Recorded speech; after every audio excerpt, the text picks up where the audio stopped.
인생 깁니다. 우리가 어떤 선택을 하느냐에 따라 인생 이모작이 성공할 수도 실패할 수도 있겠죠. 행복한 인생 이모작을 돕기 위해서 한국직업방송에서 준비한 프로그램 행복한 인생 이모작. 매주 월요일 오후 1시부터 여러분들과 함께하겠습니다. 안녕하세요. 임지연입니다. 예, 안녕하십니까. 행복한 인생 이모작 김근수입니다. 네. 그리고 저는 캐스터 조영주입니다. 여러분들의 발빠른 소식 전해드리면서 귀농귀촌 도와드리도록 할게요. 네, 행복한 인생 이모작 귀농귀촌에 대한 내용 전해드리고 있는데요. 오늘도 정말 알찬 소식 가득가득 모아왔습니다. 기대해 주시고요. 먼저 어떤 이야기 나눠볼까요? 오늘 귀농귀촌 관련 소식들 영주 씨가 모아왔다고 합니다. 함께 하시죠.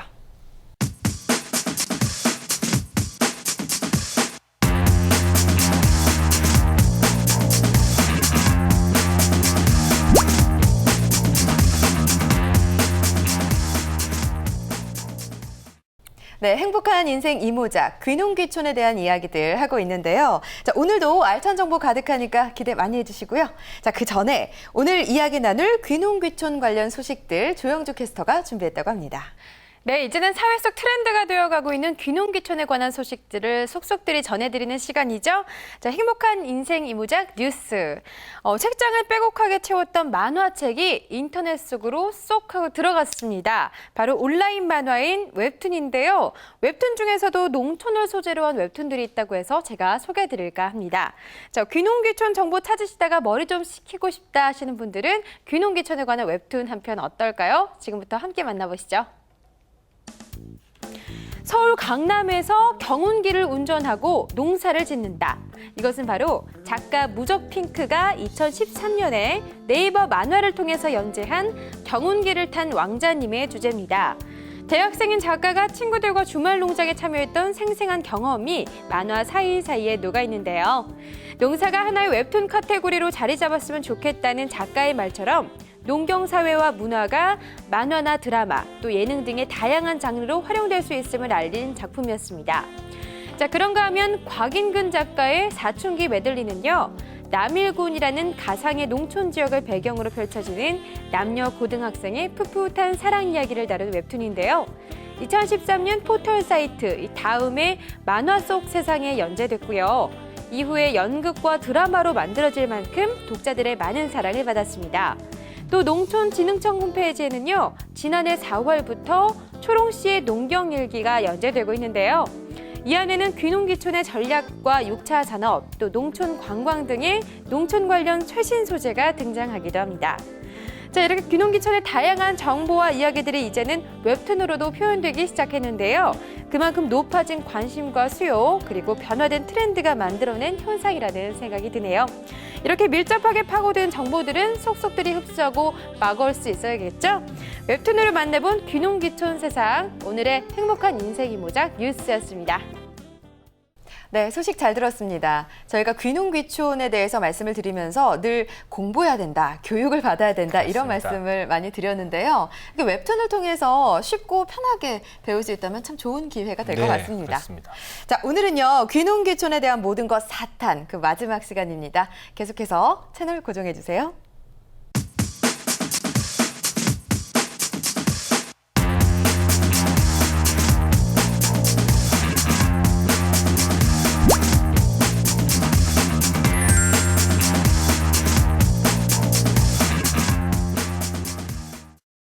네, 지난 시간에는요, 저희가 그 귀농에 대한 마인드 알아봤고요. 또 귀농귀촌을 준비하는 시간까지 알아봤습니다. 네, 지난주에 우리 박규현 선생님께서 네. 귀농귀촌을 성공하려면 갈등 관리를 해결하는 것이 굉장히 중요한 성공 요인이다, 이런 말씀을 하셨어요. 네. 오늘 그 이야기에 대해서 자세하게 좀 살펴볼까요? 네, 자, 그 전에 오늘 함께 해주시는 분 소개해드리도록 하겠습니다. 화천현장 귀농학교의 박기현 선생님 나오셨고요.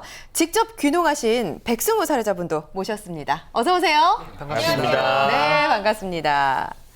자, 오늘은 그러니까 귀농귀촌을 할 때 좀 주의해야 할 점에 대해서 말씀을 해주신다라는 얘기인 것 같은데, 그중에서 그 갈등 극복 방안 정말 중요할 것 같아요. 어떻게 해야 될까요?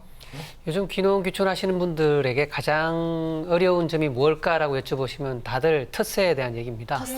네, 네. 갈등에 대한 얘기고, 그냥 제가 최근에 본 글에서 어떤 내용인가 하니 경남 거창군에서 네. 귀농귀촌인 출입 금지라는 예, 마을에 어떤 현수막이 걸렸던 그런 네. 부분까지도 얘기가 나온 걸 제가 읽었거든요. 네. 그만큼 지역 사회에서 귀농귀촌인과 지역 주민들 간의 이제 갈등이라든가 알력이 좀 많이 이제 일어나는 상황이라서 오늘은 그 부분들을 좀 상세하게 좀 풀어봤으면 좋겠습니다. 네. 자, 귀농귀촌시 준비해야 될 게 너무 많습니다. 사실 도시에서만 살다 보니까 아는 게 뭐가 있겠어요. 그렇죠. 하나하나 알아가야겠죠. 저희가 그동안 알아봤던 거는 이제 귀농 준비 마인드, 귀농 준비 방법, 그리고 지난 시간에는 무엇을 좀 어떻게 키워야 되는지 이런 얘기까지 나눠봤는데 오늘은 주의사항에 대해서 꼼꼼히 살펴보도록 하겠습니다. 네, 그래서 저는 귀농귀촌에 대한 이야기를 나누다 보니까 네. 성공한 사례들을 이야기해 주는 것도 좋지만 실패한 것들을 좀 살펴보는 게 더 중요한 것 같아요. 그렇죠. 그러니까 실패한 사람들은 공통적으로 이런 부분들을 좀 놓치더라 이런 것들이 좀 있을 것 같은데요. 네. 예, 그런 것에 대해 한번 살펴볼까요? 그러니까 한 두 가지 반응 정도가 있는데요. 네. 첫째가 뭔가니 내가 돈을 벌려고 시골에 왔는데 돈을 벌기는 먹고 살기조차도 힘들더라. 이렇게 하는 반응이 하나 있고 네. 또 하나는 시골이라서 그 어떤 뭐 인심이 좋고 그런 고향 같은 시골을 기대하고 갔는데 네. 동네 인심 참 더럽더라. 이런 반응들이 있어요. 예. 네, 동네 인심이 참 더럽더라 하는 것은 귀농을 하신 분들만의 일방적인 입장이 아닐까요? 그런 생각도 들어요. 네. 사실 그 농민 입장에서는 역시 외지는 네. 성격이 별로더라. 이렇게 네. 말씀할 수 있지 네. 않을까요? 네. 예. 제가 7년 전인가 처음 어떤 교육에서 만났는데요. 이분은 이제 귀농귀촌에 대해서 굉장히 이제 어떤 뭐랄까 생태적인 근본적인 생각을 갖고 오셨어요. 네. 이분이 오셔서 어떤 일을 하신 거 아니 마을에 돌아다니면서 연세도 많은 분이 아니었어요. 마을에 다니면서 지역 분들 쓰레기 버리고 또 비닐 태우는 걸 호통을 치고 다니셨어요. 동네 내내 다니면서 그렇게 하시면 안 된다, 쓰레기 버리면 안 된다, 왜 태우느냐 이걸 하고 다니셨는데 네네. 제 생각에는 아마 한 2, 3년 지나고 그분은 그 마을에 못 살고 아마 없어졌을 것 같고요. 또 한 케이스가 뭔가니 제가 작년쯤 만났는데요. 네. 오지를 이렇게 사랑하는 사람들 어떤 그런 모임이 있는 모양이에요. 네. 온라인 모임인데 이분들끼리 이제 모이는 장소에 저를 한번 초대해서 간 적이 있었는데 정말 오지예요. 지역 네. 오지에 마을에 이제 집을 하나 주변에 집이 없어요. 그분만 이렇게 짓고 사시는데 그분 말씀이 일종의 무용담을 얘기하시는데 네. 들어오셔서 한 4년, 5년 동안 동네 분들이랑 안 싸운 분들이 없는 것 같아요. 어머. 거의 다 싸우고 어느 정도냐면 동네 분들한테 아예 몰매를 맞고 어머. 그분들 하나하나를 전부 고소고발을 했더라고요. 네. 그리고 그분이 이제 자기를 건드리면 이렇게 된다를 보여줬다는 식으로 무용담을 얘기하는데 저는 그걸 보고 나서 생각이 든 게 이분은 오지를 사랑하는 그러니까 자연을 사랑하는 뭐 이렇게 자연과의 관계는 굉장히 어떤지 모르겠지만 사람과의 소통은 전혀. 그러게요. 그럼 이분은 왜 귀농을 했을까? 왜 귀촌을 했을까? 그게 굉장히 의심스러울 정도로 그런 네네. 사건들이 좀 있었습니다. 아니 근데 그분은 그런 얘기를 무용담처럼 한다라는 거는 조금 네. 문제가 있어 보입니다. 그러네요. 빨리 깨달으셔야 될 것 같은데요. 네. 사실 굉장히 뭐 그런 사례들을 비롯해서 어떻게 보면 그 마을에 물을 흐리는 사람들이 좀 있는 것 같은데 그렇죠. 그런 사람들을 한두 번 접하다 보면 당연히 외지인이 싫을 것 같아요. 예.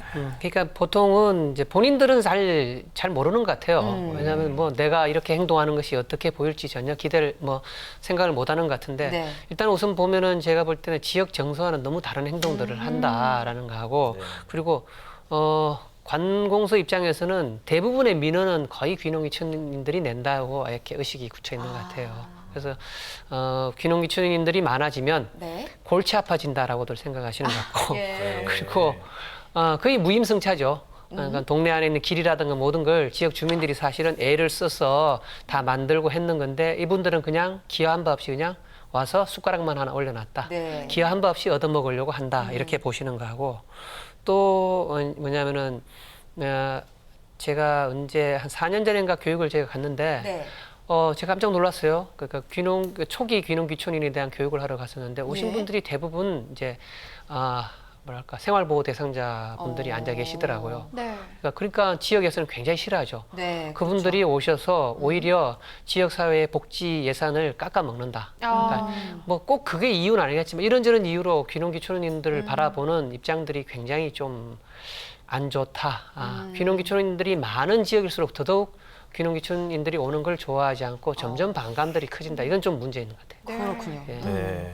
그러니까 도시에 살던 사람들이 도시의 현실에 의한 도피처로 그렇죠. 거기 가서 뭐 복지 혜택을 해서 좀 네네. 살까 이런 생각으로 오는 부분들은 당연히 그 지역에 배당된 복지 비용이 줄어들게 되니까 지역 주민들의 반발을 살 수 있겠네요. 우리 백승호 선생님은 이런 경우는 아니시죠? 그건 제가 대표적인 경우입니다. 그렇습니까?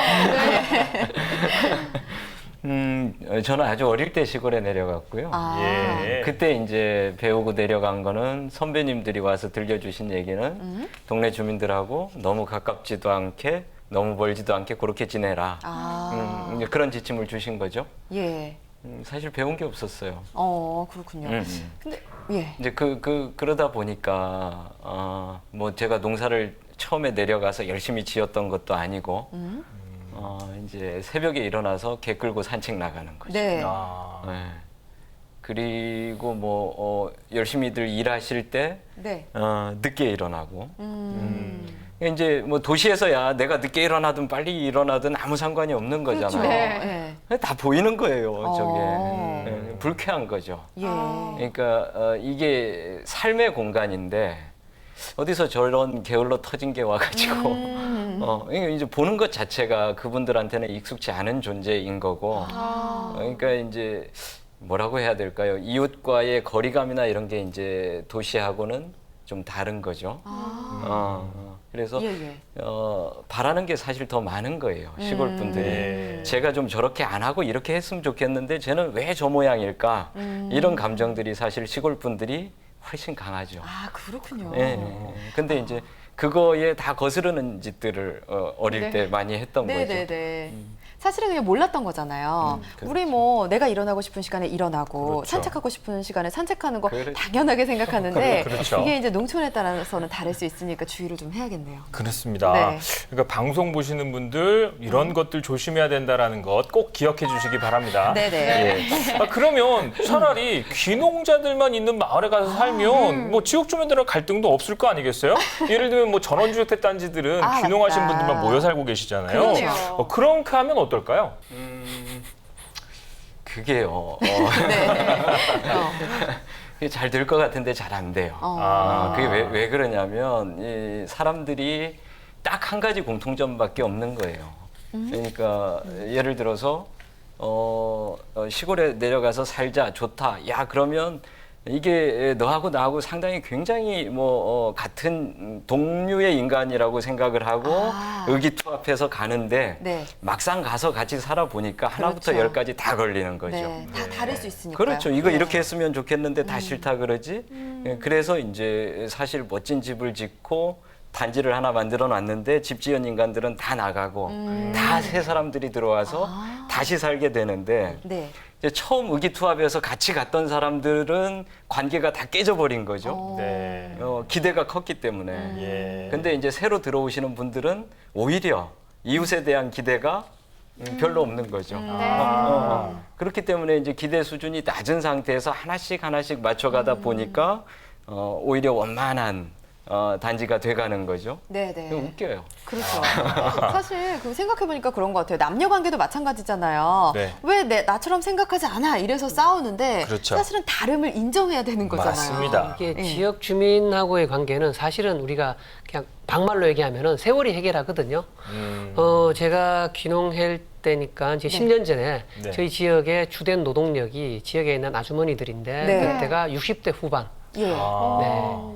지금 새로운 노동력이 충당이 됐는데 안 됐죠. 그렇죠. 10년이 지난 지금은 70대 후반. 그 아주머니들이 그대로 지금 주된 노동력이세요. 네. 근데 향후 10년 후면은 80대 후반이니까 안 계시죠. 진짜. 예. 그러니까 막말로 얘기하면 세월이 지역 주민과의 갈등은 해결할 수가 있겠지만 문제는 이제 만약에 10년이 지난 어느 날 지역 주민들은 이제 노쇠되고 이제 연세가 드셔서 잘 안 계시면 네. 이제 귀농자들끼리만 모여 있는 마을이 아마 될 건데 그때는 어떨까 한번 생각을 해본 적이 있거든요. 네. 그러니까 옛날에 이런 말이 있지 않습니까? 사람 하나 잘못 들어오면 동네가 망한다, 집안이 망한다 이런 것처럼 맞아요. 옛날에는 어떤 공동체 유지를 위한 어떤 텃세 내지 그 어떤 진입 장벽이라면은. 지금은 좀 달라진 것 같아요. 만약에 우리 귀농자들끼리 들어가서 네. 우리가 어떤 그 주된 세력을 형성했을 경우에는 이거는 아마 그거와는 좀 다른 부분에서의 갈등일 거다. 어떤 거냐 이런 이제 경제적인 부분 네. 또 이제 누가 그러니까 나만 왔을 때는 내가 정보에 빠르니까 내가 혼자서 할 수 있는 일을 네. 나만 대학 나온 줄 알았는데 아. 나보다 더 전문적인 가진 사람이 또 하나 들어왔다. 이건 경쟁자가 들어온 거거든요. 그러니까 공동체의 유지를 위한 이런 갈등에서 이제는 이 파일을 누가 많이 가지느냐의 갈등으로 다 바뀌니까 귀농자 간의 갈등이 오히려 더 어려운 상황이 되지 않을까라고 생각하는 거죠. 그렇군요. 그러니까 사실 좀 넓게 보면 그 지역민 같은 경우에 노후화돼서 이제 사라질 수도 있지만 그렇죠. 이제 귀농한 사람들끼리 살아가는 것도 문제가 될 수가 있는데 네. 서로 경쟁자로 보는 게 또 하나의 요인이라고 말씀을 하셨는데 네. 백승호 선생님은 왜 갈등이 일어난다고 생각하세요? 그게 이혼 귀농민들끼리. 사유하고 비슷해요. 네? 이혼 사유하고 비슷해요. 이혼 사유요? 어떤 게 네. 성격 차이예요? 그렇죠. 네. 이제 첫 번째 뭐 경제적인 문제. 예. 이제 먹고 살아야 되겠는데 방금 말씀하신 것처럼 네네. 뭐 한정돼 있는데 그거를 이제 누가 차지할 것이냐. 저기 밭이 나왔는데 내가 얻었으면 좋겠는데 낼름 가서 얻었다. 그럼 미운 거죠. 그렇죠. 뭐 그런 거고요. 그다음에 맞아요. 이제 네. 괜히 또 이렇게 주는 것 없이 미운 사람들이 있잖아요. 네. 그러니까 어디를 가든지 잘 맞는 사람도 있지만 또 잘 안 맞는 사람도 있는데 네. 뭐 한잔 하고 기분 나쁘니까 싸울 수 있는 거고 뭐 그런 것 같아요. 예, 예. 네. 그렇다면 이제 뭐 토착민과 귀농인, 귀농인과 귀농인 간의 이런 갈등들을 해결하기 위해서는 또 어떤 노력들이 좀 필요할까요? 아까 말씀하신 어떤 그 어렸을 때 귀농했을 때 했는 행동들을 피하면 될 것 같아요. 그러니까 보통 보면은 요즘 귀촌하시는 분들을 보시면 대체적으로 거의 경향이 있어요. 네. 그러니까 남성분들은 이제 색소폰을 불어요. 네. 하시고 여성분들은 개 끌고 산책을 하시고 이런 부분인데 이게 농번기에 이루어지면은 굉장히 꼴사납죠 보기가. 이게 이제 농한기나 다들 쉴 때는 괜찮은데 굉장히 바쁜 시기에 열심히 일하는 시기에 뭐 전혀 관계 없으니까 본인들은 네. 그런 행동을 한다든가 이게 사실은 내가 그런 행동을 하는 게 내 잘못은 아닌데 그렇죠. 이 사회 그 지금 내가 속해 있는 그 구조 속에서는 이게 문제가 되는 거죠. 그런 부분이라든가 보통은 이제 그 집으로 가는 길도 사실은 농로지 않습니까? 네. 사실은 이제 농로니까 농사를 짓기 위해서 만든 길이란 말입니다. 그러니까 만약에 어떤 뭐 일을 할 때 뭔가를 심으려고 무슨 뭐 모터라든가 분무기 같은 걸 길가에 늘어놓는데 나는 집으로 가야 되는 길이에요. 네. 그러니까 빨리 비치워달라고 빵빵 눌렀어. 근데 이제 한두 번은 비켜주는데. 네. 그러니까 일하는 사람 입장에서도 짜증 나는 거 아니에요. 아, 저것들은 뭐 때문에 와서 남 일하는 거 방해하면서 계속 왔다 갔다 하느냐. 또 본인 입장에서는 아니 나무 집에 가는 길에 왜 저런 걸 늘어놓고 하느냐고 빵빵거리고 이런 부분. 그러니까 어떻게 보면 입장 차이에서 나오는 이런 부분들이 계속 이제 나타나더라. 이런 부분이 있고요. 그러니까 결국은 우리가 뭐랄까.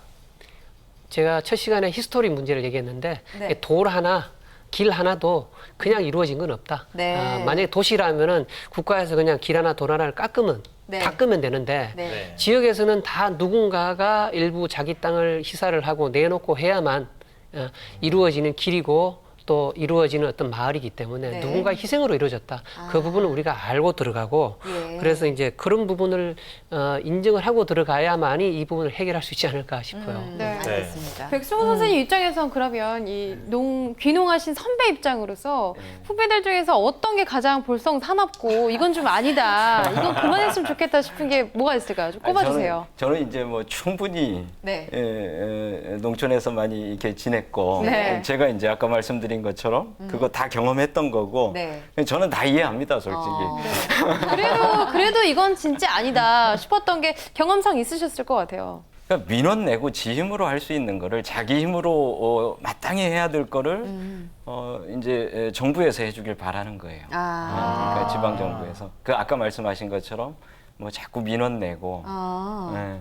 그러니까 이제 여기 그 이 큰 대도시하고 네. 그 작은 그 시골 사회하고는 정말 다르거든요. 네. 그러니까 민과 관이 그렇게 분리돼 있고 네. 그렇질 않아요. 거의 같은 주민들인 거죠. 그렇죠. 그러니까 공무원이라고 하는 분들이 지역 주민들의 선배거나 후배고, 그리고 이웃의 자식이고 네. 다 그렇게 연결돼 있기 때문에 거기다 대고 하는 게 도시처럼 익명성이 보장된다든지 그런 게 아니라는 그게 안 보이는 데서 이루어지는 일이 아니고 낱낱이 다 공개되고 알게 되는 거죠. 거의 뭐 지역사회에 연결돼 있는. 그렇죠. 네. 다 이게 화제거리가 되니까 누가 어떤 짓을 하고 있는지 다 아는 거예요. 예. 근데 그러니까 아까 도시에서 온 것들이 어째 다 저 모양이냐 이런 얘기가 나올 수밖에 없는 그러면 거죠. 그럼 제가 누구 편 들겠어요? 그 원래 지역 주민 편을 들겠죠. 그렇죠. 저것들 문제야. 그렇게 되겠죠. 네. 그래서 이제 당부드리자면, 그러니까 시골로 내려가는 게 네. 무슨 벼슬살이 가는 거 아니다. 그러니까 좀 자립적인 생각을 가지고 갔으면 좋겠다. 거기서 생기는 거의 모든 문제는 네. 내 힘으로 다 해결하겠다. 그리고 내 문제만 해결할 뿐만 아니라 내 주변에 있는 사람들한테 문제가 생기더라도 내가 힘이 닿으면 돕겠다. 내가 가서 도와서 해결을 도와주겠다. 다 좀 이런 마음 가지고 와라. 네. 그럼 행복할 거다. 알겠습니다. 예. 그러니까 서로가 힘을 모으며 해결할 수 있는 부분을 행정적인 절차로 가다 보면 이게 말이 나오게 되고 그렇죠. 그럼 좀 왕따 같은 것도 당할 수 있겠네요. 조심을 하셔야 될 것 같아요. 배려라는 게 참 중요하다는 생각 다시 한번 하게 되는 것 같고요. 예, 맞습니다. 백승원 선생님도 개인적으로 이제 배려를 하기 위한 노력들을 좀 하셨을 것 같은데 아니요, 그냥 살아남기 위해서 노력했죠. 현실적이네요. 이제 그런 거였어요. 저는 뭐 하여튼 대학 공부도 했고, 네. 그러니까 처음 동네 들어갔을 때, 물론 제가 이렇게 많은 시행착오를 겪은 이후에 네. 지금 살고 있는 데서 이제 10년 살았는데요. 그 동네 갈 때는 그 이전에 겪었던 시행착오들을 다시 하지 않겠다. 그렇죠. 그렇게 마음을 단단히 먹고 들어간 거죠. 네네. 그래서 이제 그 동네 형님들 아이들 제가 뭐 공부 가르쳐 달라고 하면 공부 가르쳐 주고 네. 그러니까 저는 겨울철에 아이들을 가르치면 이제 형들이 와서 제 밭일을 도와주고 뭐 이런 서로 간에 품앗이가 됐고요. 네. 그러니까 또 뭐 이렇게 서류 작성하고 하는 게 좀 잘 안 되는 분들 네. 형들 와서 해달라고 하면 뭐 동네 어르신들이나 그런 거 도와드리고 그렇죠. 그러면 이제 가을철 되면 뭐 집 앞에 쌀자루가 하나 놓여 있다든지 짠하네요. 네. 뭐 밤 뭐 이렇게 예. 갖다 놓으신다든지 뭐 그런 것들이 있고요. 그리고 시골에 이렇게 걸어 다니는 사람은 딱 네. 두 종류예요. 예. 그러니까 노인분들하고 어린 아이들하고 젊은 사람들은 다 차를 타고 다니죠. 네. 이제 어르신들이 많으니까 늘 걸어 다니시는데 이제 눈에 띄는 대로 차에 태워드리고. 태워서 애들은 안 태워줍니다. 네. 애들은 많이 걸어야 돼요. 그렇죠. 이게 이제 어르신들은 이제 힘드시니까. 하여튼 되는 대로 네. 태워드리고 그렇죠. 예. 예. 뭐 많이 할 수 있지만 그런 작은 거부터 네. 이렇게 보여주면 참 좋을 것 같아요. 네, 우리 백승원 선생님은 나만의 노하우를 가지고 열심히 잘 적응을 하고 계신 것 맞아요. 같아요. 네. 그렇지만 이 귀농자 혼자서 이런 것들을 다 알아서 하기에는 좀 힘든 부분이 있을 겁니다. 뭐 갈등을 관리한다라는 게 해결한다라는 게 사실은 또 고도의 기술도 필요한 부분들이 있는 거거든요. 네. 이런 부분들을 정부나 단체에서 좀 지원해서 해결할 수 있는 그런 부분들 또 어떤 뭐 교육도 시켜주고 이런 부분 좀 좋을 것 같은데요. 그런 것들이 좀 있나요? 작년 같은 경우에 청량군에서요. 네. 그 귀농귀촌인 갈등 관리 프로그램을 한번 진행한 적이 있었어요. 아. 그때 지역 주민들이 바라보는 귀농귀촌인과 귀농귀촌인이 바라보는 이제 그 지역 분들에 대한 생각에 대한 부분들을 이제 뭐 비폭력 대화의 방식도 활용하고 또 강의나 또 어떤 사례 발표 같은 걸 통해서 했는데 굉장히 반응이 좋았던 것 같아요. 네. 이제 그런 식으로 제가 볼 때는 지방자치단체나 아니면은 관에서 좀 이런 프로그램들을 만들어서 진행을 해서 서로가 바라보는 어떤 입장 차이를 조금 조율할 필요도 있고요. 또 두 번째로는 제가 전 시간에도 말씀드렸지만 너무 귀농귀촌 지원에 대한 과다한 홍보가 되어 있기 때문에 네. 이 자체만으로 이미 굉장히 지역분들은 불편해하고 있다. 이 부분에 대한 좀 시정이 좀 필요할 것 같고 네. 또 제가 이제 저희 화천군에다가 요청한 바에 하면은 한 80%에서 90% 정도는 귀농귀촌 교육을 전혀 받지 않고 귀농합니다. 예, 지인들을 통해서. 그러니까 그분들이 오셔서 주된 문제들을 일으키니까 네.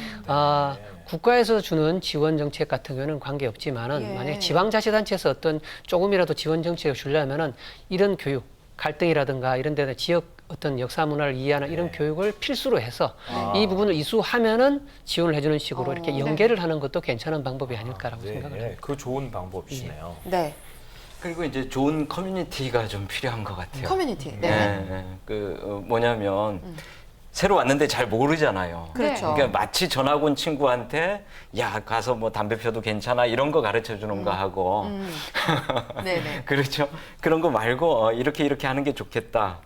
이걸 그러니까 어떤 정보를 주느냐에 따라서 이분이 이렇게 갈 수도 있고 저렇게 갈 수도 있잖아요. 그렇죠. 예, 그러니까 좀 먼저 귀농한 사람들하고 이제 나중에 오신 분들 사이에 서로 만남이라든가 자연스럽게 될 수 있는 공감대 같은 거 말씀하시는 거죠? 그렇죠. 그렇죠. 그래서 예를 들면 그러니까 잘못 부추기는 게 많아요.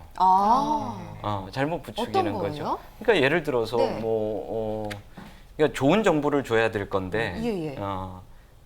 안 좋은 정보를 주는 거죠. 그걸 왜 네가 네 힘으로 하려고 그러니? 그런 뭐 의존성이라든가 그거 쓸데없이 그거는 뭐 예를 들면 저기 이 군청에 가서 네가 소란을 좀 피우고 네. 때를 쓰고 그러면 해결할 수 있는데 왜 뭐 그렇게 안 하냐? 네. 라든지 예. 그렇죠. 이제 그 왜 안 좋은 정보를 주는 거예요? 그게 좋은 정보라고 생각하겠죠. 잘못된 정보를 주는 거죠. 그렇죠. 잘 모르기 때문에 그렇게 주는 건가요? 아니에요. 그러니까 기존의 자체가 좀 의존성이 큰데, 네. 그러니까 이 분이 독립적으로 자립적으로 잘 살아갈 수 있게끔 유도하는 정보를 계속 줘야 그 방향으로 나갈 거 아닙니까? 그렇죠? 그리고 조금 변화도 생길 거고, 네. 그런데 그 동안에 이제 이렇게 좀 지내오시던 분들이 자기가 했던 방식으로. 네. 그런 정보를 계속 주는 거죠. 알겠습니다. 그러니까 제가 설명이 좀 더 해보자면 예. 조금만 더 할게요. 네. 조금만 더 해보자면 네. 그러니까 지역 사회에 대한 어떤 책임감을 가지고 이 사회에 대해서 내가 주인으로서 이 사회를 조금 더 밝은 사회, 좋은 사회로 만들겠다. 귀농한 사람들이 그런 생각을 좀 가져야 될 거 아니겠어요? 네네. 왜냐하면 지역 사회의 영향을 내가 받을 수밖에 없는 거니까 이 사회가 어떤가에 의해서 내 삶도 마찬가지로 규정되는 거니까요. 그렇죠. 그러면 이제 그 새로 들어와서 백지 상태에 있는 분들한테 좀 그런 책임감이라든지 지역 사회에 대한 네. 이제 그런 걸 좀 고취할 수 있는 교육을 정부가 하는 거는 좀 우습잖아요. 그렇죠. 네. 그죠? 그러니까 이제 민간 단위에서 그런 일들을 할 수 있도록 조금 더 오히려 그 민간 단체나 네. 그걸 뭐 NGO라고 하나요? 네. 하여튼 커뮤니티. 예, 그렇죠. 이제 그런 걸 만들기 위해서 좀 애쓰는 단체를 지원하고 이게 훨씬 좋은 방법일 수 있겠죠. 네. 네, 커뮤니티 말씀을 해주셨는데요. 사실 그 기존의 토박이 마을 분들과 잘 어울리지 못하면 귀농은 실패한 거다 이런 말이 나올 정도로 소속감에 대한 얘기가 많이 나오고 있는데 그 안에 소속되는 것, 지역 소속감을 갖는 게 그렇게 중요한가요? 중요하죠. 네. 그리고 뭐랄까요? 아예 이제 독립군처럼 혼자 산다면은 상관이 없겠지만은 네. 저희가 뭐 2만 평, 3만 평 땅을 사서 혼자 다른 누구하고도 관계하지 않고 벽을 쌓아놓고 산다. 그렇다 하더라도 아마 외부에서 그러니까 그렇게 되면 가능하겠죠. 외부에서 모든 걸 끌어온다면은 가능하지만 그럼에도 불구하고 물이라든가 전기라든가 이런 걸 끌고 오고 하려면 또 누군가의 도움이 필요하고 아니면 누군가의 지원이 필요하고 아니면은 그렇죠. 내가 이렇게 혼자 살려고 골짜기 하늘을 딱 정하고 사는데 네. 그 옆에 누군가 이사를 온다든가 네. 내 의지와는 아무 관계없이 그런 관계로 어쨌든 간에 혼자 살 수는 없는 상황이 될 거고 또 뭐랄까요 우리는 어차피 인간은 사회적인 관계 속에서 살아가는 건데 네. 우리가 대부분 이렇게 생각하거든요. 어떤 지역에 들어가서 살 때 장벽이 들어갈 수 있는 장벽이 되게 뭐랄까 벽이 두껍고 진입 장벽이 이렇게 높으면은 지레 겁을 먹거나 아니면 그 장벽 자체를 요구하는 경우가 많이 있습니다. 근데 네. 반대로 생각해 볼 필요도 있는 것 같아요. 만약에 굉장히 힘들고 들어가기 힘든 진입장벽이라면 반대로 생각해서 내가 그 안에 들어갔다고 생각하면 어떤 일이 벌어질까라는 거죠. 들어갈 때는 진입장벽이지만 내가 들어가고 나면 이제 이게 보호장벽이 될 거란 말입니다. 네. 그래서 이건 생각하기 나름이다. 혼자 내가 모든 걸 혼자 살겠다. 사람들의 관계는 뭐 꼴도 보기 싫다라고 들어가서 그 성을 쌓고 산다. 이런 경우를 뺀다면은 네. 제가 한 3년 그렇게 살아봤어요. 네. 실제로 네. 실제로 그렇게 살아봤어요. 예, 예. 그러니까 막 머리 빡빡 깎고 그저 뭐 자급할 만큼의 작은 농사를 짓고 네. 그 한계가 3년이더라고요. 포기하신 거죠. 예. 외로워요. 그럼요. 그러니까 그래서 이제 수정하는 거죠. 수정하는 거죠. 네. 참 재밌는 게 그러다 네네. 보니까 관계가 어떻게 되냐면요. 그러니까 서로 주고받는 관계거든요. 그러니까 우리가 만약에 어떤 지역에 산다. 그런데 포크레인 하는 친구가 네. 동네 후배죠. 와서 일하러 왔는데 네. 보니까 이게 오늘따라 무슨 일이 있는지 좀 빈둥빈둥거리고 맨날 전화하느라고 시간을 보낸다. 네. 그러면 이제 만약에 제가 도시에서 온 사람 같으면 이건 말도 안 되는 일이죠. 정해진 시간인데 이걸 끝내주고 가야 되는데 그러면 박달을 할 거 아니에요. 그렇죠. 그렇게 하는 거고 저희 같은 경우는 어떻게 하냐면 그냥 내뱉두죠. 한두 마디 하고 내뱉둔단 말입니다. 그러면은 그 다음 뭔가 일을 할 때는 본인이 미안해서 다 이걸 뭐랄까 보상을 해주죠. 근데 우리가 도시에서 온 분들이 처음 생각할 때는 이 관계를 생각하지 않으니까 네. 자기들은 굉장히 어떤 손해를 안 보고 굉장히 그 시간대에 깔끔하게 일을 정리했다고 생각을 하는 겁니다. 근데 문제는 그 다음부터 전화하면 오느냐? 오질 않죠. 맞네요. 네. 이게 결국은 관계 속에서 살아가는 거니까 어떤 공동체라든가 커뮤니티 속에 들어가서 살아가는 거고 그 속에서 함께 살아가는 건데 내 혼자 어떤 뭐랄까 그 공동체 속에 속하지 않고 혼자 살아간다 이건 좀 말이 안 되는 것 같아요. 네. 그러니까 확실히 도시 마인드랑 시골 마인드랑 조금 다른 면이 있는 것 같아요. 맞습니다. 근데 이제 농촌 마인드는 약간 길게 바라본다. 라고 생각을 하면 될 것 같은데요. 요즘에는 귀농하시는 분들의 나이대가 굉장히 다양해지고 있어요. 뭐 어린 자녀를 가진 분들도 귀농을 하시기도 하고. 근데 이제 저는 굉장히 고민되고 걱정되는 부분일 것 같은 게 교육 문제거든요.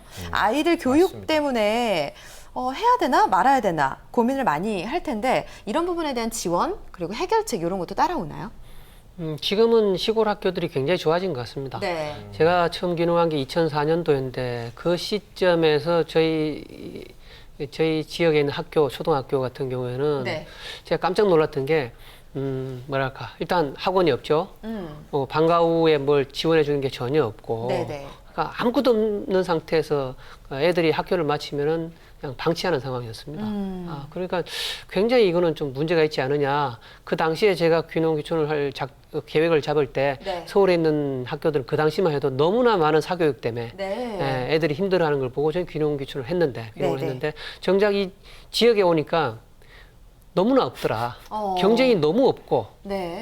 너무 없어서 문제고 또 주변에 뭐 할 수 있는 게 너무 없어서 문제였는데 그렇죠. 근데 10년이 지난 지금 보니까 네. 그렇지 않더라 이거죠. 그 과정 속에서 굉장히 지역에 있는 시골 학교들이 좋아지고 작은 네. 학교들이 좋아지고 저희가 어릴 때 이상향으로 생각하던 한 뭐 10명 내외의 학생들이 둘러앉아 있고 선생님 한 분이 수업하던 그 상황이 지금 시골 학교는 이루어졌습니다. 과외요, 과외. 예, 네. 그 상황이 이루어졌고 뭐 캠프라든가 외부 활동도 굉장히 자유로워졌고 그리고 네. 무엇보다도 이제 그 상급학교 진학이 굉장히 편해졌죠. 네. 편해지고 또 저희 애만 하더라도 지금 중학교 2학년까지 올 때까지 네. 아마 학용품을 하나도 사본 적이 없어요. 학교에서 주고 또 지역 사회에서 가방이나 이런 것도 사주고 와. 이런 상황이 됐고 그러니까 지역 사회에서의 교육이라는 것은 그 기존하고는 다르게 굉장히 좋아졌다. 그리고 화천군만 하더라도 학습관이라는 걸 두고 네. 공부를 정말로 해서 상급학교에 지나가는 친구들은 또 군 차원에서 돈을 내서 그 친구들을 공부시키고 재우고 먹이고 한단 말입니다. 맞아요. 장학재단도 만들어서 장학금도 네. 주고 그리고 오히려 도시에서 어떤 교육을 하는 것보다도 교육적인 물리적인 환경도 굉장히 좋아졌다. 네. 그리고 무엇보다도 중요한 거는 시골에 사는 것 자체가 굉장히 좋은 교육이더라. 그렇죠. 여기서 아무리 못된 애들도 네. 도시에서 가장 착한 애들보다 더 순하더라. 네. 이게 지금 제가 볼 때 이게 굉장히 중요한 거다. 네. 누구한테나 인사를 하고 오늘 지나가다 4번을 만나도 4번을 인사합니다. 이게 시골 애들이거든요. 네. 이게 정말로 중요한 교육이 아닐까 생각합니다. 맞습니다. 네. 선생님 같은 경우에도 자녀 교육을 할 때 많은 혜택을 좀 보신 것 같아요. 뭐 학용품도 하나도 구입을 안 하셨다고 하니까요. 근데 원어민 교사도 있다 이런 얘기도 들었는데 네네. 있나요? 지금 아마 도시에서도 마찬가지로 영어 원어민 선생님들이 계실 건데, 근데 이제 인원의 문제가 있죠. 그러다 그렇죠. 보니까 몇 개 학교에 한 선생님이 배치된다든가 이런 식일 거예요. 그리고 아니면은 전교생이 뭐 600명, 700명, 1000명이 넘어가는데 선생님이 한 분 아니면 두 분 정도 네. 된다면은 저희 같은 경우는 시골이고 전교생이 채 100명이 안 됩니다. 80명 이런 상황에 원어민 선생님이 한 명 고정 배치가 돼 있어요. 네. 그러니까 이거는 게다가 이분들은 그 지역에 있는 그 농가에 아예 숙박을 하도록 되어 있습니다. 저희 집에서도 한 4년간 그렇게 그분들을 홈스테이를 했는데요. 네. 그러다 보니까 지역에 있는 애들이 영어를 잘하고 못하고를 넘어서서 네. 원어민을 바라볼 때 굉장히 자연스러운 거죠. 그렇죠. 같이 놀고, 네. 뭐 언니, 오빠, 아저씨, 이모처럼 따르면서 자라는 애들이기 때문에 우리가 이제 어릴 때 제일 큰 문제는 지금도 마찬가지로 영어를 못하고 자라는 게 문제 아니라 네. 원어민을 만나면 얘기가 안 되잖아요. 그렇죠. 길이 안 나가는데. 네. 근데 얘들은 단어를 알고 모르고 문제가 아니라 일단은 자연스럽게 얘기를 하고 떠들고 놀고 네. 한단 말입니다. 이런 것만 하더라도 굉장히 좋은 어떤 그렇죠. 환경이죠. 진짜 자연스럽게 교육이 이루어지는 환경이 갖춰지네요. 뭐 영어 원어민뿐만 아니라 뭐 그렇죠. 체험학습하러 나갈 필요도 없고 진짜 농촌 유학 간다 이런 말이 나올 만한 것 같은데. 네, 네. 너무 부러운. 아마 도시 부모들이 네. 야, 우리 아이들을 저런 환경에서 키우고 싶어서 나는 이민을 갈 거야. 뭐 뉴질랜드, 캐나다 이런 데가 너무 좋대. 이런 생각들 하는데 바로 우리 농촌에 그런 것들이 바로 있는 거네요. 그렇죠. 예, 게다가 저희 애만 하더라도 중학교 2학년인데 화천군에서 보내줘서 뉴질랜드를 초등학교 때 이미 한 달간 이제 갔다 오고 이런 부분이니까 도시에 있는 이제 우리 학부모들이 생각할 때는 굉장히 선택받은 쪽으로 생각할 수 있죠. 오히려 반대로 굉장히 자연스러운 건데. 그렇죠. 근데 대신에 이제 좀 저희가 아쉬운 거는 뭔가 하니 이게 학생 수도 적고 하다 보니까 네. 선택지가 굉장히 좁아요.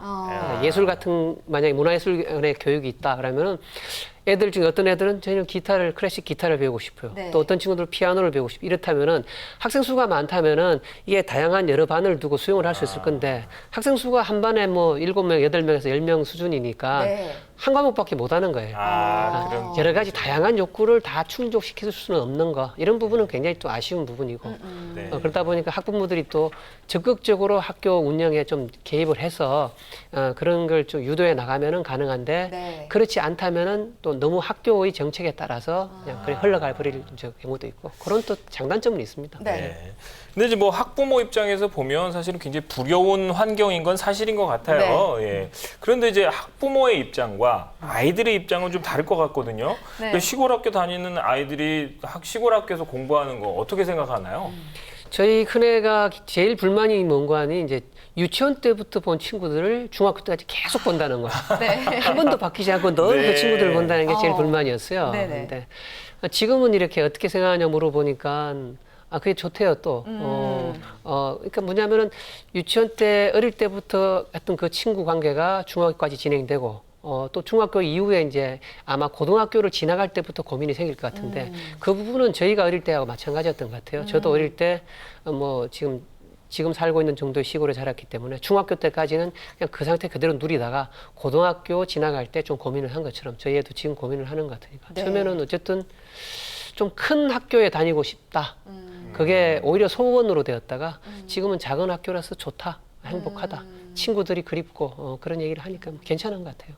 네, 이렇게 말씀을 들어보니까 정말 많이 좋아진 것 같아요. 네. 농촌 교육의 현실의 수준이 굉장히 많이 올라왔다라는 생각을 하게 되는데 그래도 농촌이다 보니까 좀 아쉬운 부분들이 있을 것 같거든요. 그렇죠. 좀 보완해야 될 부분 같은 것도 있을까요? 예, 결국은 이제 우리가 농촌에서 살면서 네. 특히 귀농 귀촌하신 분들도 마찬가지인데 먹고 사는 정도의 수준까지는 가능합니다. 가능한데 문제는 뭐냐면 이제 결국은 이제 자녀들 교육 문제, 상급학교 진학 문제라고 보거든요. 예. 중학교 때까지나 또 고등학교를 지역에서 다닐 때까지는 큰 문제가 없다고 보는데 문제는 대학을 진학한다든가 이런 네. 부분이 갔을 때 과연 이제 현실적으로 우리가 귀농 귀촌을 하든가 해서 우리 애들의 교육비를 감당할 수 있을 것인가 이 부분은 굉장히 좀 문제가 있겠죠. 네.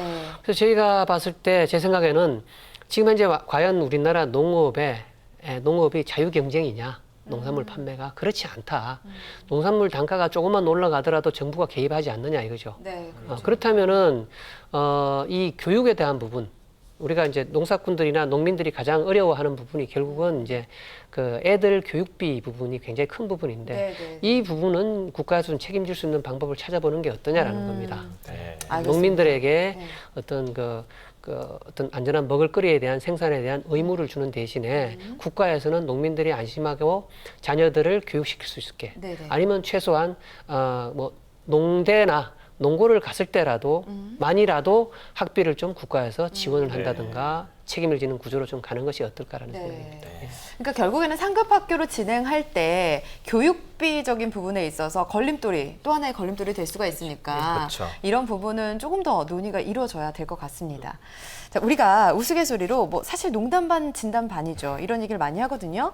아, 안 되면 시골 가서 농사나 짓지 뭐 이런 얘기 하는데 네.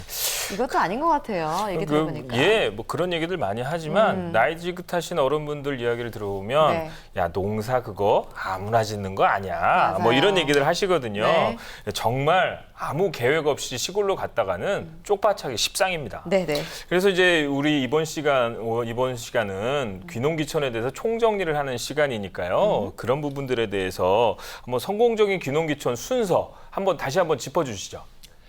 어쨌든 지금 현실적으로 귀농귀촌의 장벽은 자꾸 높아지고 있습니다. 네. 예, 뭐 그 희망자가 늘어나니까 어떤 농지값, 토지, 뭐 집도 구하기 힘들어지고 점점 힘들어지는 상황인데 돈도 많이 들고 기술도 고도로 필요하고 네. 그래서 이제 어쨌든 저희가 이 시점에서 좀 체계적인 상황을 좀 짚어본다면 우선 무엇보다도 마인드가 중요하다. 첫 시간부터 계속 강조했던 부분요. 네. 왜 귀농귀촌인가 하필이면 우리가 시골로 이사 간다고 말을 해도 되는데 왜 귀농귀촌이라고 말을 할까? 이거는 우리가 귀농귀촌이라는 것 자체가 그냥 단순하게 몸만 도시에 살다가 지역으로 이사 가는 거하고는 다르지 않느냐. 그래서 네. 귀농귀촌이라고 한다. 그래서 왜 귀농귀촌이냐라는 원칙을 우리가 다시 한번 짚고 넘어가자라는 거고 그 다음에는 가족과 함께 가는 것이 중요하다. 자기 혼자 가는 것보다는 가족과 함께 뜻을 모아서 귀촌을 선택하는 것이 정말로 귀농귀촌을 성공할 수 있는 길이다라는 거고요. 그 다음에 뭐 살 집을 마련하고 그보다 더 중요한 것은 지역 주민하고 이제 안면을 트는 건데 제일 중요한 건 뭐냐면은 말이 통하는 사람이라는 인식이 중요하다. 네. 도대체 저 친구는 말이 안 통해. 이건 제가 볼 때 이미 끝났다고 봅니다. 그분은 어떻게 살더라도 그 지역에서 적응하고 살 수 없는 사람이다. 근데 어떠한 농사를 잘 짓든 뭘 잘하든 간에 지역 분들이 볼 때 저 친구는 말이 통하는 친구야. 그러면 그 표현으로 그 평가로 이미 이분은 성공적으로 정착하고 있다고 보니까 네. 이제 그렇게 노력하는 것이 중요하다. 또 그리고 덧붙인다면 좀 천천히 가자. 어떻게 시집살이 하듯이 가자. 귀농귀촌할 때 시집살이 하면 귀머거리 3년, 벙어리 3년. 어쨌든 옛날로 치면 9년을 이제 네. 시간을 두고 그 어떤 새로운 집안에 적응을 하듯이 네. 귀농귀촌도 완전히 새로운 제2의 이민이라고 할 수 있는 사회적 이민이라고 할 수 있는 단계인데 이걸 너무 급하게 생각한다. 내 당대에 그냥 딱 들어가서 내가 그 지역 사람이 돼야 되고 뿌리를 박아야 되는데 내가 한 4년이나 살았는데 여전히 지역 사람들은 나를 외지 사람 보듯이 하네. 이건 뭐야? 이거 아니다. 네. 최소한 우리 자식들한테는 고향이니까 자식들 정도로 염두를 두고 나는 죽을 때까지 뭐 굴러온 돌이고 외지 사람이 뭐 어떠냐 이거죠. 네. 그 정도 여유를 두고 우리가 귀농귀촌 하는 것이 맞지 않을까라는 거고요. 네. 제일 마지막 얘기는 결국은 이제 나중에도 덧붙이겠지만 그 지역 전문가가 돼야 되지. 예. 외부에서 자꾸 내가 처음에도 이제 실패하는 원인 중에 하나가 경력 자랑하는 것처럼 대부분 우리 이제 귀농귀촌 하시는 분들이 내가 바꾸려고 그래요. 네. 내가 우리 지역이 이 모양이니까 내가 바꿔야지. 예. 왜? 내가 전문가라고 생각하니까. 난 사회에서 이러이러한 일들을 해왔고 이런 교육 전문가고 IT 전문가고 홍보 전문가니까 우리 마을은 왜 이렇게 하느냐. 그래서 내가 바꿔야지. 네. 그건 아니다. 그 지역에서 살아가면서 그 지역에 정말로 내가 그 지역의 모든 걸 좀 내 몸에 체화된 다음이라야 정말로 내가 뭔가 전문가가 될 수 있는 것이 아니냐. 이 단계로 좀 가보자라는 겁니다. 네. 네. 선생님께서 이렇게 정리를 쫙 해주시니까 그동안 1회, 2회, 3회 때 했던 내용들이 머릿속에 싹 스쳐 지나가는 것 네, 같아요. 정말 그러네요. 근데 선생님 제가 궁금한 거는 이제 도시와 농촌이 많이 다르다는 걸 공부를 했잖아요. 그러다 보면은 좀 돈을 쓰는 방식 그리고 돈을 버는 방식이 달라져야 되지 않을까? 그런 생각이 들거든요. 예, 제가 첫 시간인가 이제 난방비 말씀을 한번 드린 적이 있는데 저희 네. 지역 같은 경우에 3대가 같이 살고 그 옛날식 집에 살면은 보통 한 달에 겨울 난방비가 80에서 100만 원 정도가 나온단 말입니다. 네. 예. 그러면은 4개월만 잡더라도 400만 원이에요. 그렇죠. 근데 이 4개월만 사실은 난방해서 되는 건 아니거든요. 네. 그러니까 난방비만 1년에 한 500만 원 잡았다 치는데 네. 그 500만 원을 제가 농사로서 벌려고 한다면 이건 정말로 힘든 일입니다.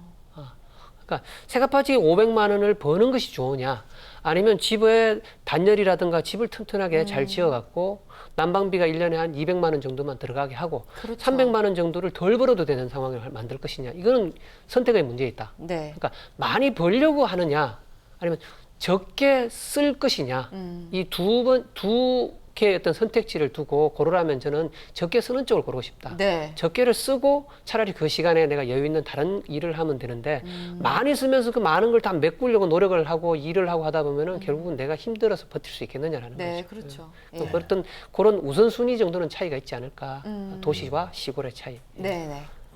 아 그렇다고 해도 너무 안 쓰면서 자린고비처럼 버티는 것도 어렵잖아요. 어렵죠. 사실은 농촌에서 하면 어떤 정착하기 위해서 농기계도 사야 되고 또 농사를 지으면 농약도 사야 되고 네.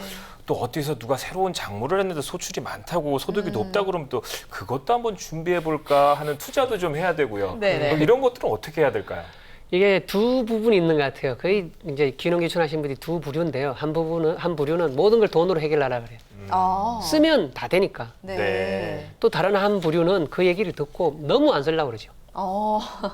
집도 짓지 말아더라. 네. 땅도 사지 말아더라. 네. 다 빌리고 뭐 어떻게 임차해서 쓰고 사지 말고 버티자. 이런 분들이 계시는데 미끼를 뿌려야 고기가 잡히죠. 그죠? 그럼요. 쓸 건 써야 된다고 네. 생각합니다. 네. 근데 대신에 제가 볼 때는 이게 소비 지향적인 삶이냐 그렇지 않고 생태적이고 생산하고 키우고 뭔가를 만들어내는 삶이냐의 차이일 뿐이지 뭐 써야 될 것도 쓰지 말아라는 얘기는 아니고 네, 우리가 반드시 써야 됩니다. 반드시 써야 되고 또 필요한 농기구 땅도 제가 말씀드릴 때 땅을 사는 게 중요하다고 말씀드린 것처럼 그런 식으로 반드시 써야 될 건 써야 된다고 생각합니다. 예. 알겠습니다. 자, 그럼 또 다른 뭐 귀농귀촌 시 주의해야 될 점이 있다면 말씀해 네. 주시죠. 예. 대부분 오시는 분들이 이제 갈등에 대한 얘기를 하면은 처음 이제 귀농귀촌 하시는 분들이 나는 귀농하니까 괜찮더라라는 말씀을 많이 하셔요. 네.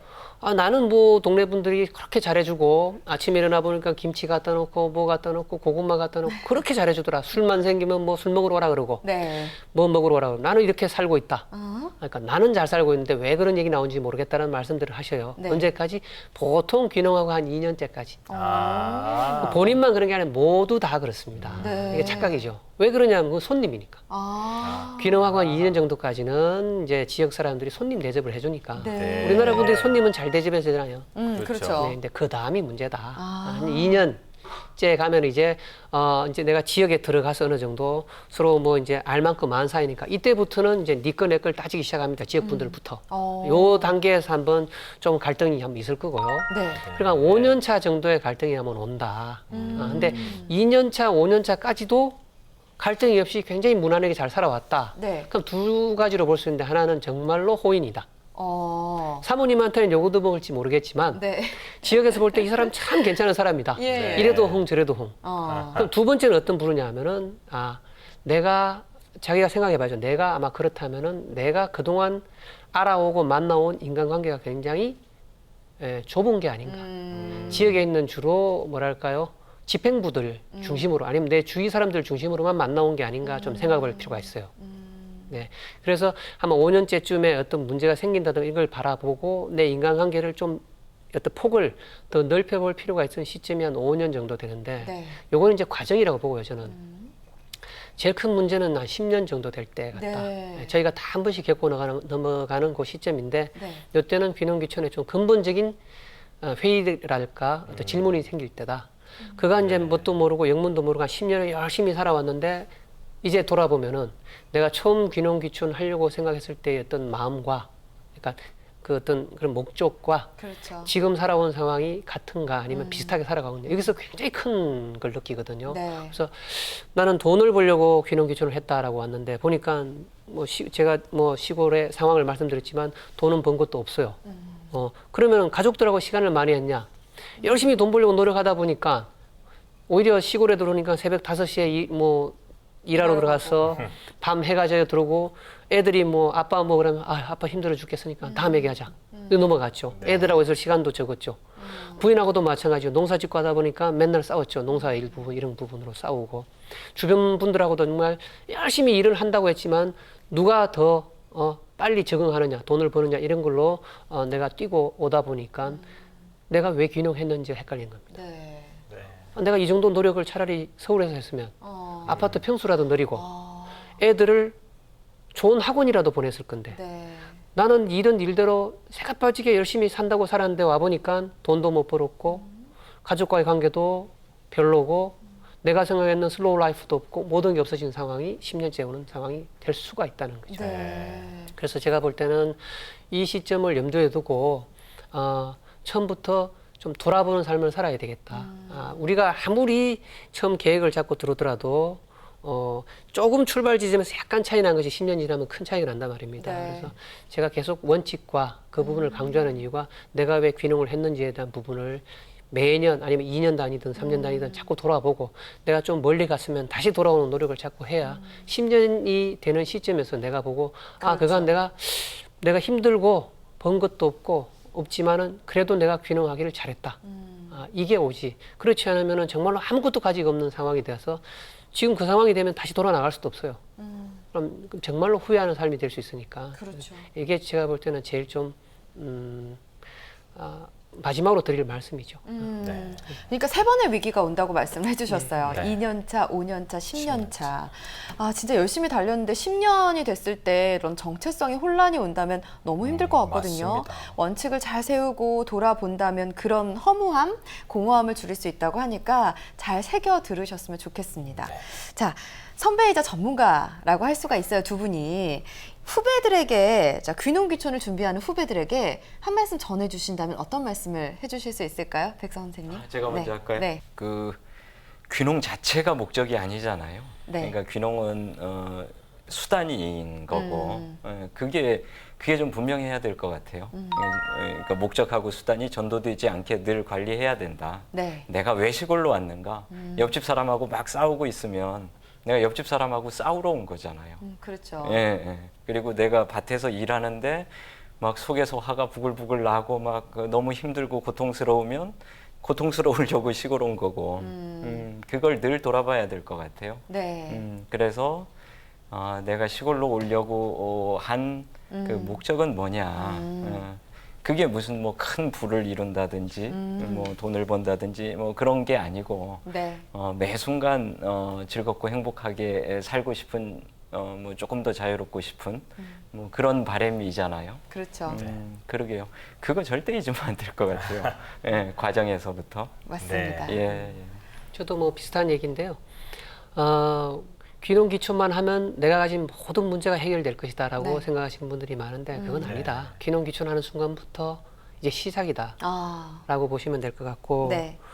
또 귀농 귀촌을 하는 순간 우리는 이제 주류 사회를 벗어나서 일단 비주류 사회로 들어갔다라고 보시고 그에 맞게 또 나를 다시 돌아보고 가꾸는 것이 중요하다고 볼 거고요.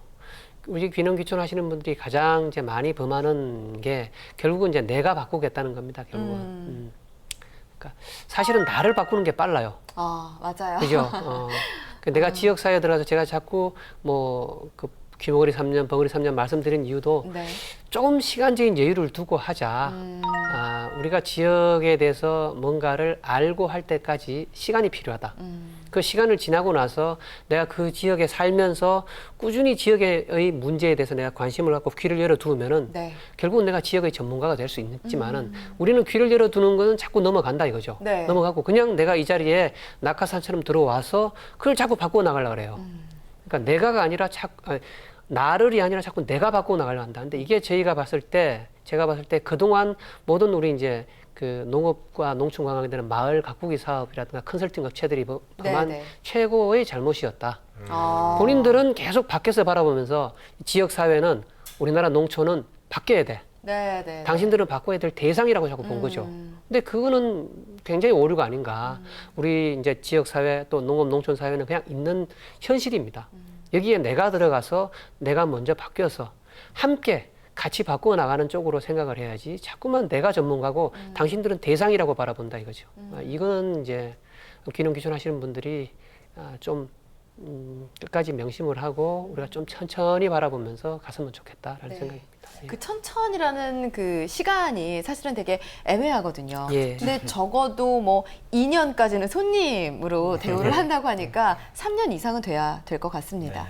자, 두 분이 말씀하신 게 원칙과 소신을 가지고 간다면 성공할 수 있을 것이다. 이런 네. 내용이었던 것 같습니다. 여러분 잘 새겨 들으시고요. 비주류지만 당당하게 도전한다면 성공적인 귀농 귀촌의 꿈을 이룰 수 있을 겁니다. 자, 지금부터는요. 조영주 캐스터가 준비한 시간이에요. 귀농 귀촌 교육 정보 꼼꼼하게 정리했습니다. 함께 하시죠.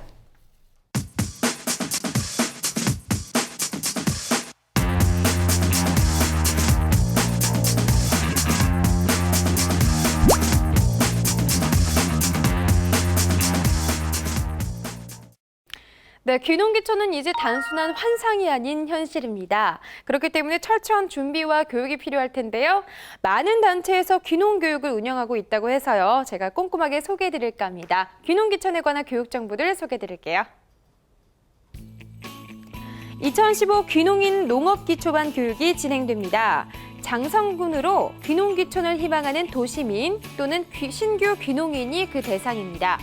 모집 인원은 35명을 선착순으로 선발하고요. 모집은 2015년 8월 11일 화요일부터 시작해서 교육기간은 올해 9월부터 10월에 걸쳐서 매주 목요일과 금요일 오후 2시부터 6시까지 총 15회 65시간으로 이루어집니다. 관심 있으신 분들은 신청서 한 부와 개인정보 동의서 한 부를 작성하셔서요.